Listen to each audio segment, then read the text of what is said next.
First of all, thank you for being here today. Oh, yeah, I'm glad. Honored, actually, to be here. It's special for us because I think the message needs to go out for people about our armed forces and about politics and about, how we need godly people in those roles and men of wisdom and men that have been there.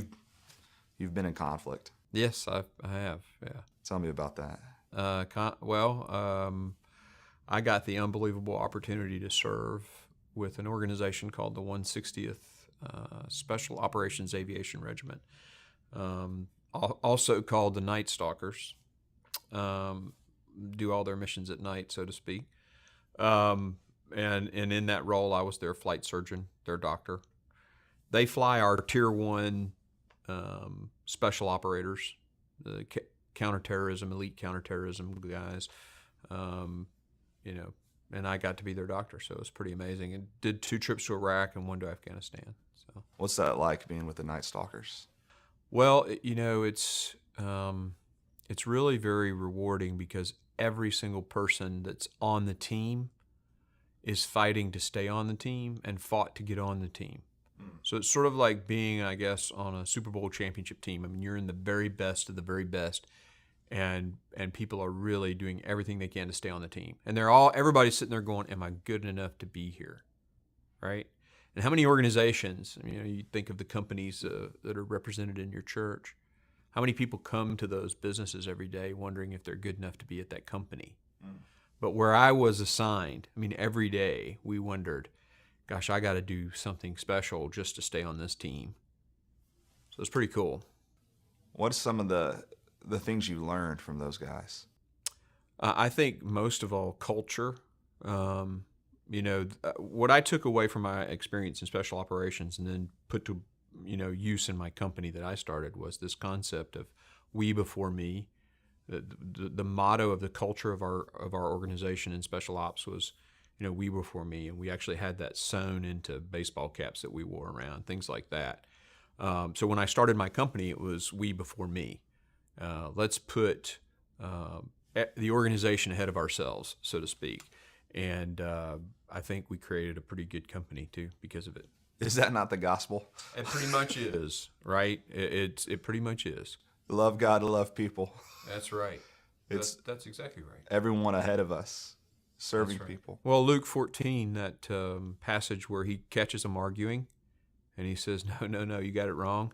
The greatest will be the one who puts himself last. So I think it's Luke 14:22, but I'd have to go. Yeah, pull it out. Yeah, pull it out. I think it's Luke 14, but that's Christ's leadership philosophy. So that's obviously the biggest lesson I think I took away from that experience with the special ops guys, and just that you have to work every single day as hard as you possibly can to be good at what you do, and I think that's also what God expects of us. When he was talking about be perfect as your heavenly Father is, I know the spiritual piece of that and where our heart is supposed to be, but work is not absent from that statement. I'm supposed to be the best I can possibly be at work too, right? And so that's something that I took away from the 160th. What's it like to do all the missions at night? Oh, it's really cool. It's a little challenging when you first get to it because you're reversing your schedule. But we did that, and you get accustomed to it after a while. But everything's in the dark, and you have night vision, so you can see a little bit. And the guys today, the technology today is amazing, so they can see pretty well, and they all can fly unbelievably well. So it is possible to work in darkness. Oh yeah, it is. Yeah, absolutely. I'll never forget. God has allowed me to do some pretty cool stuff in my life, right? I'm a West Point grad, degree in economics, medical school. I'm an Army Ranger, top of my class in med school, all that stuff, right? Really cool stuff. But I felt better when I put an IV in a troop in the pitch black, just using a lip light, which is your microphone comes around, there's a little light on your mic, and I'm in MOP 4, which is the chemical protective suit. So my NCOs, my non-commissioned officers, made me, okay, Doc, before we take you down range, We're going to test you and make sure you can do this, right? And I put that IV in that guy, and I got it first stick. And I felt better about doing that than graduating West Point I mean, it was just so cool to be able to do it in the dark, fully kitted up, in front of those men who would follow me, right? Because I was going to be in charge of them. So that I felt really good. That made me feel really good. So you ask what it's like to work in the dark. It's a challenge, so much so that it made a guy like me feel good about it, I guess.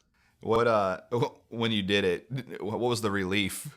All these guys are watching me. Oh yeah, they were all standing around. So these are the men who I would, take charge of in combat and be their physician, and they would be the combat medics working for me. And so yeah, I was pretty stoked when I nailed that IV first try.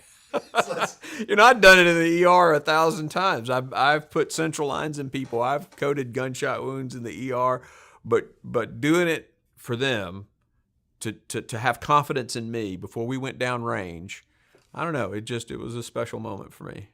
What do you think of the importance of confidence in the leader? So nobody exposes themselves to enemy fire aggressively for somebody they don't trust, right? No one pushes themselves 110% for someone that they don't trust or have confidence in. And that's why I think, and this is a John Maxwellism, right? Nobody cares how much you know until they know how much you care. What happens before that is people don't buy into the vision, they buy into the leader, right? Well, to get people to buy into you got to care more than, and show care more than knowing. So all of that sort of snakes its way to the point that it's about trust, it's about integrity, it's about confidence in a person that you're going to say, okay, I'll get out from behind this rock while somebody's shooting at me, because that guy will take care of me if I'm wounded, or that guy will make sure my family's taken care of if I don't come home. So you take that and then you put it in the business world, in a fallen culture, in a fallen world, and you're, what we talked about earlier, sacrificial. Put the people first. Love on your people. And a person that can be trusted and have confidence in, you can make a huge difference. And now you can put that in the church world. Yeah, that's true. Be like Jesus. Yeah, that's right, man. There are a lot of people who are in the church world and who aren't. And when we are, obviously it makes a difference. Dude, what now you were with the Night Stalkers. Mm-hmm. Is that when you encountered Saddam? Yes, yeah. So my second trip to Iraq, we were doing missions, and the whole time, you're with that organization, we were looking for primarily two things: WMD and Saddam, and then others in that 52. Remember the deck of cards? Yeah. So we would go and we'd get the King of Clubs, or we'd get the 10 of Spades, or whatever, and yeah, I mean, that's how I met Saddam. So, did you know you were going to meet him that day? It was interesting. The intelligence and the hits that we were doing leading up to that mission were getting closer and closer to him. So we started thinking, okay, we're getting there. And I think we got a girlfriend and then a physician. We got his secretary, I think, either before or after the girlfriend, somewhere in that. So we're getting people closer and closer. These are enablers of him, on the lam, so to speak. They tell me, hey, we think we've got him. We go do the mission. You're in the back of the helicopter waiting in the event that anybody gets wounded on the target. That's pretty much my role. I'm sitting there waiting, hoping no one gets hit. And listening to everything over the radio. So I'm wired in, I'm listening, and I hear the target being taken down. And then finally I hear somebody come on the radio and say, hey, we've got jackpot.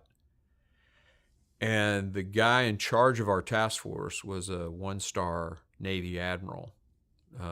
And he comes on the radio, and I never heard his voice on the radio, ever, out of all the missions that I did. And he says, is it big jackpot or little jackpot? And the operator very excitedly says, we've got big jackpot. Wow. And the thought was that the sort of cupbearer to the king, his cook, was there on the target too.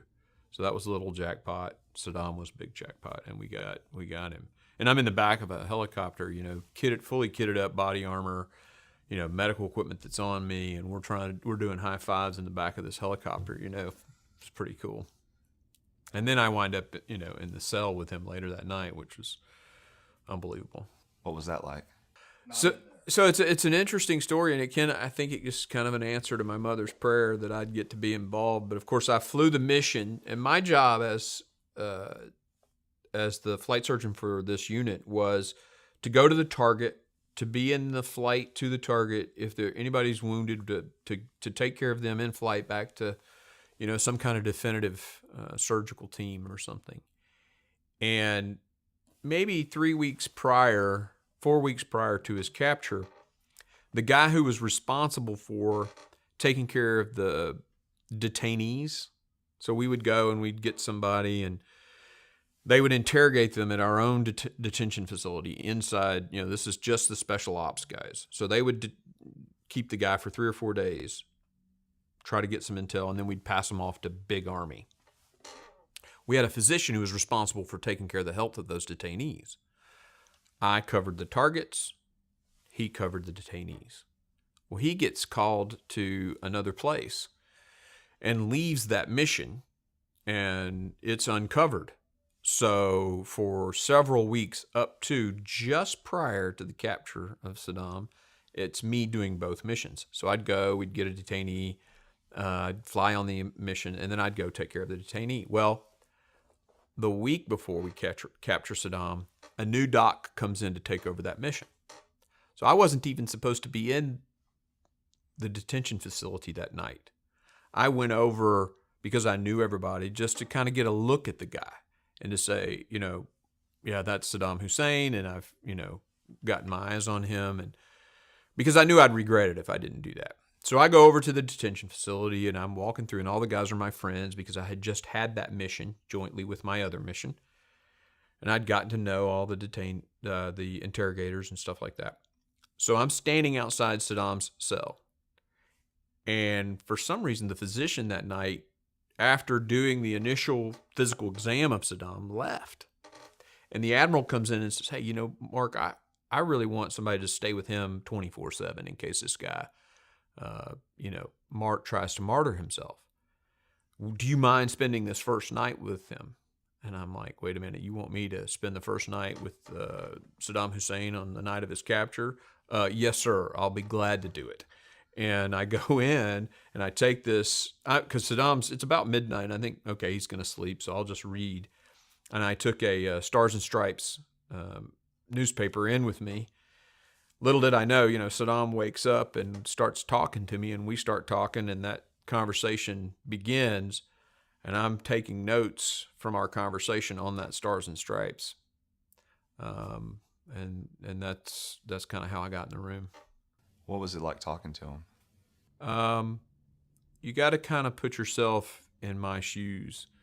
In history, there's a Super Bowl won every year, but how often have we captured a totalitarian dictator like this in history? So I am on cloud 9. I am jazzed to the max.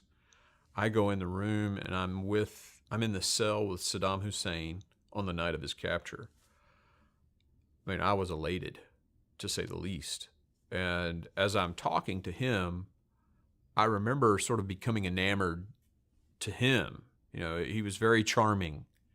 And thinking to myself, Mark, don't become enamored by this guy, because he would, kill your family for even a false confession. Just some of the stories about the guy were horrific. But yeah, I was floating. So, what was he like? He was, I guess the way I describe him personally is he was, one, very charming, which I think is what evil would be. I didn't have this sense of evil in the room or anything like that. It was just, he was very charming. And then somewhat aloof, but it was as if he was this historic figure being interviewed by some historian. That's really the mood of the thing, because I didn't ask about anything legal. I didn't get into the where's the WMD, and I sort of focused all of my questions on history. Tell me about your first coup attempt. Tell me, why did you flee and go to Syria when he got out of prison? Things like that. Why did you start the war with Iran? Why did you start the war with Kuwait? Did you think the Americans would respond the way we did when you invaded Kuwait? Those were the questions that I was asking him, and he very cogently answered every single one of them. It was fascinating. Wow. Yeah. I think that's interesting. I think when we think about meeting people like that, people that we would consider pure evil in their actions and what they've done, to realize that evil doesn't look like evil. No, it's not something you see on a horror movie. It's a guy like that, the cult of personality, how he rose to power. It didn't happen because he looked like Freddy Krueger, and that's dating me a little bit, but I remember studying like some of the different dictators, because Hitler was really good at what he did. Oh yeah. Saddam was really good at what he did. Yeah, very much so. And they used it for evil. But great orators, like people, there's a reason why people followed them. Yeah. And it wasn't until the end that we all look back and go, wow, that was pure evil. Yeah. Yeah. Deception. I mean, to think of what he would do to people or have done to people was pretty bad. And his sons were, cast in that same mold. What the father does, the sons follow. Yeah, in that case for sure. Wow. So how did all of this lead to you going into politics? Well, it's an interesting story. I started a healthcare company. I got out of the Army, started a healthcare company, and started a foundation where we would do some, we run free clinics. We help churches start like medical clinics, things like that. And I thought that was going to be my life's work. I really did. I had toyed with politics, in the back of my head, maybe someday. But really, when we started the foundation, I thought, okay, this is going to be what my big contribution is. And our lieutenant governor at the time, a guy named Ron Ramsey, came to me and said, and I think you know Ron pretty well. Ron came to me and said, will you run for the Senate seat that which was District 22? And I said, yeah, I'm thinking, probably not, in my head. But at the same time, I go back to West Point for my 25th reunion. And our reunions at West Point, you go into this meeting room. One of the faculty gets up and makes a presentation on how West Point has changed over the years. And this time it was a 1-star, I think, the Corps of Cadets, Commandant Cadets. And he's giving this briefing on how West Point has changed. And then he gets to the slide on the mission of the academy. He said, this hasn't changed. The mission of West Point is still to train leaders who will serve the nation for a lifetime.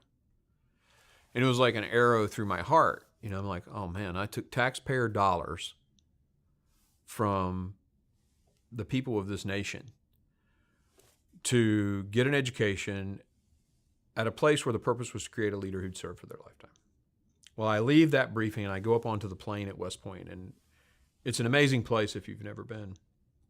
It's ringed in statues of course, famous people who've gone there. And the second statue you encounter after coming out of that particular building where the briefing was going on is MacArthur's. And there's that famous quote that I had to memorize as a cadet on the base of the statue. And it says, duty, honor, country. Those three hallowed words reverently dictate what you can be, what you ought to be, what you will be. And the word duty would not get out of my head. I'm sitting here after this class, mission of West Point, what's my duty? So I called Ron and said, okay, I'll do it. I'll run for office. And that's how I got into politics, as a profession. In that capacity, though, I've had a blast. And it's been really interesting to see the changes in the political world over the last 6 years. So I've had a good time, and I think we've done some good stuff. The bills that I've passed: pro-veteran legislation, pro-small business legislation, pro-teacher. I wrote the Teacher's Bill of Rights, which came out a couple of years ago. Yeah, I think we're doing some good stuff.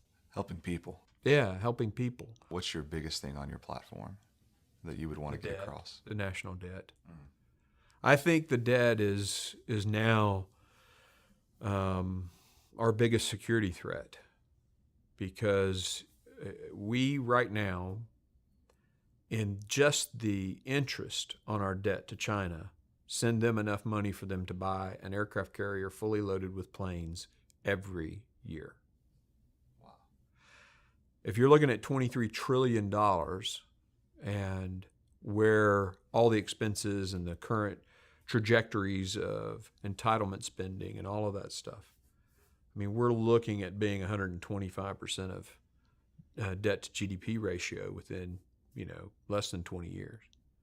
And that's unsustainable. So if we don't tackle the debt, we don't have a country in 20 plus years. And I'm 53. I could live to see that. Sobering. If God allowed it. Yeah, that's crazy.